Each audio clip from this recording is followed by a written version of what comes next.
in 2049 with Dan. I would say like a friend by now, even though this is the first time we meet. We've been chatting since a long time for a reason or another in the space. Dan, do you want to briefly tell us what you do and your experience in the space? Yeah, so Dan Franklin, I work for Priority Crypto. We've been in the space for 5+ years. Based out of Manchester in the UK, but we're global. So we do borderless recruitment, and we recruit for every sector within Web3, blockchain, crypto, emerging tech, anything to do with digital assets. We've been in the space almost since the beginning, since it was popular. And this is the first time that you and I have met. Yeah. So we have spoken for many years. So guys, if you are looking for a job in Web3, this is your guy. Yes, this please. is your guy. Okay, so I would like to start asking you, you've been many years in the space, so I'm sure you've seen like a lot of shift in the last few years, especially in the recruitment space. What shift have you been seeing from companies, from candidates? When it first started, like in the end of the last bull run, it was all about head of economics, it was all your engineers. But now that the transition's gone into growth, it's gone into compliance, and people with those TradFi skills are moving over, and it's all about the community, and that's what we've noticed in the transition since when I started. Everyone wanted your Rust developers, you know, Solidity, things like that. Everyone's into marketing now. Marketing is probably our biggest growth area globally. Every brand we're working with wants a CMO, a head of marketing, community manager. That's the biggest transition. I guess before it was more for Degen and for people that were already in the space. Now we are trying to get people outside. We need the marketing, right? Absolutely. Yeah. Originally, you'd have everyone that was creating crypto and blockchain, and they were the developers. They've got into the space, and now it's all the people that are on the marketing side that want in the space. Yes. So that's where the demand is. Yeah, makes sense.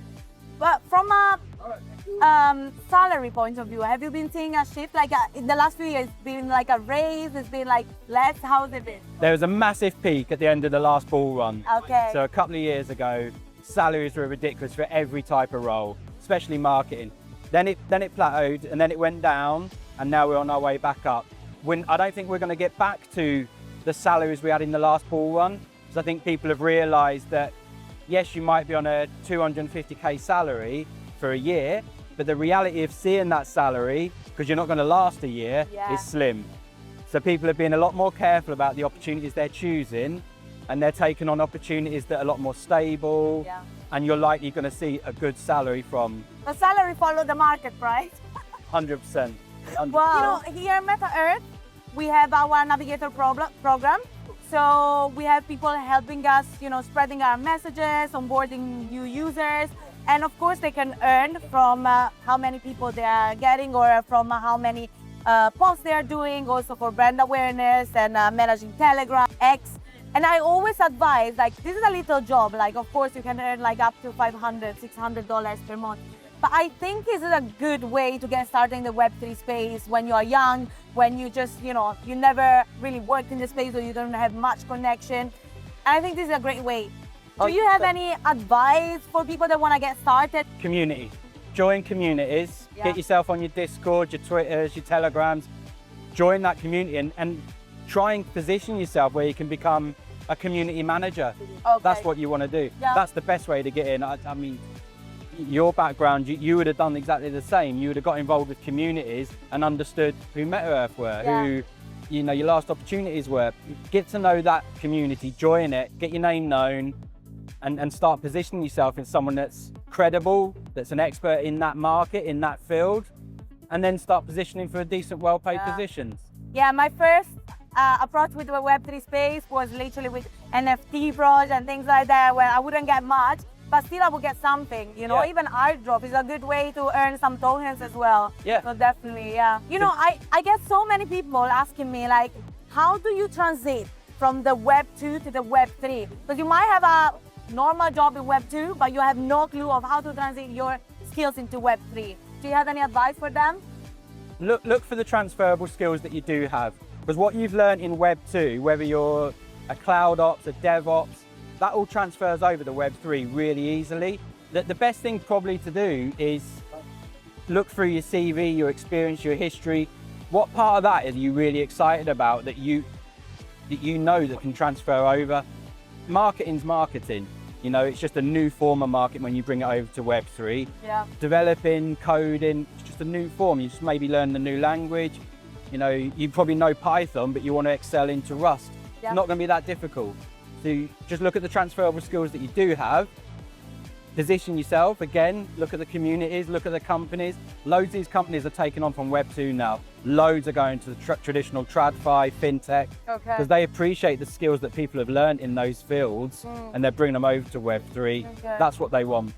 I guess it's a bit of creativity as well, because like I was talking with someone and he was like, so Irene, how did you find a job in Web3? And I said about my experience of creating content. He was like, yeah, but that's easy. You just brought your content creation from, creative industry to Web3.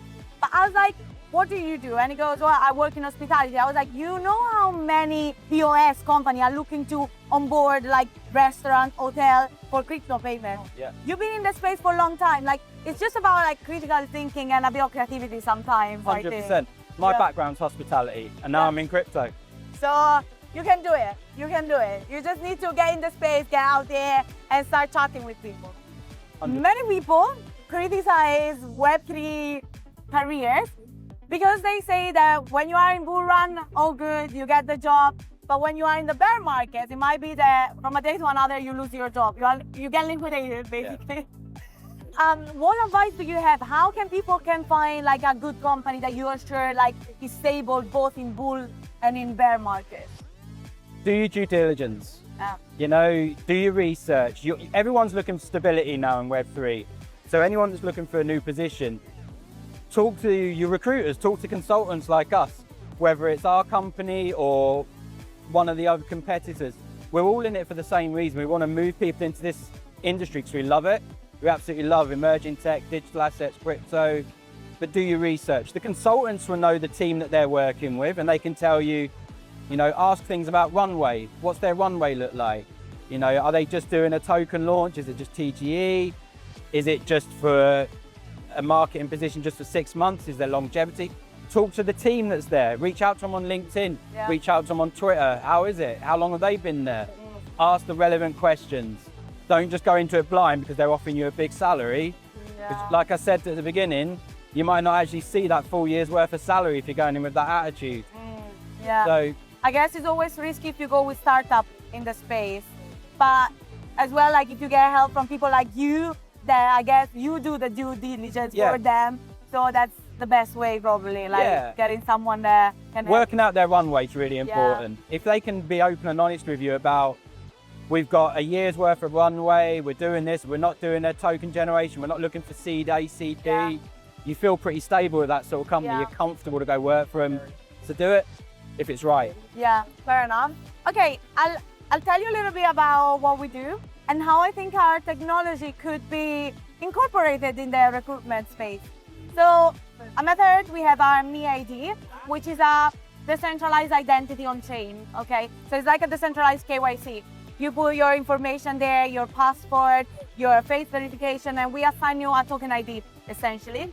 And that token ID proves your personhood and eligibility without exposing your data. So it's the future of identity, we hope. And I think this technology could be integrated in the recruitment space to have, you know, a background check, a CV, like linked to that. How do you see this coming? Do you think it's possible? Not only is it possible, I think it's inevitable. Yeah. When we first thought of NFTs, that was one of the first things we thought of. You attach your CV to it, you take ownership of it, you can update it, and you can send that NFT to someone. What you're doing now is the advancement of that. So it'd be great to have a complete checkable work history that a new employee can go, okay, here's your MeID, then you're scanning through it, brilliant, that's checkable, that's the references done. Yeah. You know, you can update it, you can keep it relevant. If you're changing industry, it will transfer with you. Yeah. And then all of a sudden you're bringing Web3 into Web2 and into the real world. Fantastic. Yeah. So it's inevitable, it will happen. Great. I think it will happen sooner than we think. Yeah. Yeah. Agree. It's moving so fast, the space. Okay, this is more like something that I care about because I'm a creative in Web3. And when I started looking for a job in Web3, I didn't find many creative roles, but I've seen that recently that request might be increasing. Is that true? Do you see that coming more? Yeah, I mean, you just got to look around you today. It's full of KOLs, it's full of creative types. People are creating content, unique personal content to themselves, and they're their own brands. Yeah. So the creativity side, creating your own content, it's a fantastic route into the industry, but it's a fantastic route to stay in the industry. You've got to be really good at self-branding. I mean, even our LinkedIn profiles, it's all about pushing ourselves, being that brand, that self-image, so that we're right for the industry. Yeah, I guess like at the beginning there were fewer brands, so like you didn't really need to be recognized and to stand out. Now because there are so many brands, like branding is so important, like content is so important, you need to get out there, stand out, like on Instagram, on TikTok, on YouTube. Before it was just X. Yeah, it's every channel now. TikTok's massive. Yeah. ChatGPT, second biggest search engine going right now. You know, so people are employing brand strategists. Yeah. And to get that, they want to see people that have done it themselves. Yeah. I've always said it before, if you've got it on your CV, you want metrics on there, where you've taken the company from, where you've taken it to. And that's the metrics that they want to see. Yeah. Because as a brand strategist, they want to see what impact you've had on the companies you've been through. Yeah. Thank you so much, Dan. Thank you. Thank you. And guys, you'll find Dan if you need a job in Web3.